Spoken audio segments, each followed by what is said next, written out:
রইসকে হত্যা করেছে তাদের গ্রেপ্তার না করে যারা বিচার চাইছে তাদেরকে নাকি হয়রানি করতেছে পুলিশ। এর চেয়ে বড় বৈষম্য আর কোনো কিছু হতে পারে না। বৈষম্যের মাত্রা যেন সবকিছুকে ছাড়াইয়েছে।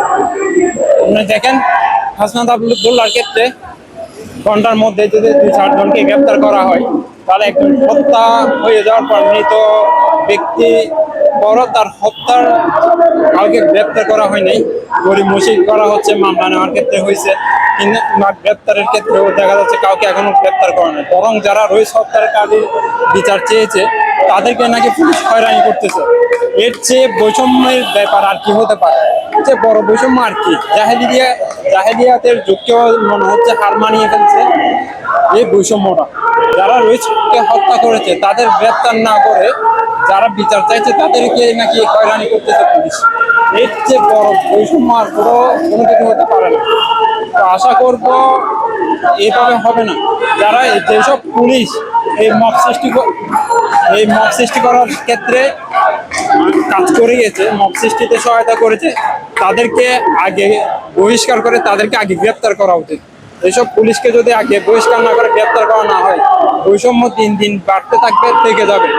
তাই আগে বলবো যেসব পুলিশ মব সৃষ্টিকারীদের সহায়তা করেছে তাদেরকে যেন আগে বহিষ্কার করে গ্রেপ্তার করা হয়, এরপর অপরাধীদের ধরা হয়।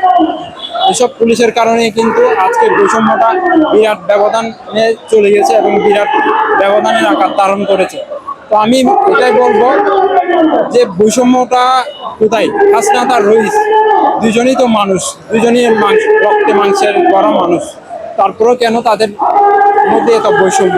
হয়তোবা হাসনাত আবদুল্লাহ পাওয়ার আছে, ক্ষমতা আছে তাদের, তারা ছাত্র নেতা হিসেবে এখন পরিচিত। রইস পরিচিতি কম বলে, একজন আলেম বলে তার প্রতি এই বৈষম্যটা কখনোই মেনে নেওয়া যায় না। আশা করব সরকারের এই যে উপদেষ্টা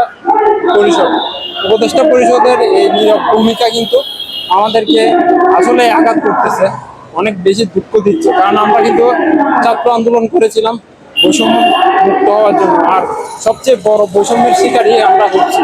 তাহলে এই আন্দোলনের পিছনে আমরা আমাদের জায়গায় থেকে গেলাম, মানুষগুলো চেঞ্জ হলো, স্বৈরাচারিতা কোনো যায় না, স্বৈরাচার এখনো তাদের জায়গায় পড়ে আছে এবং তারা স্বৈরাচারী করে যাচ্ছে।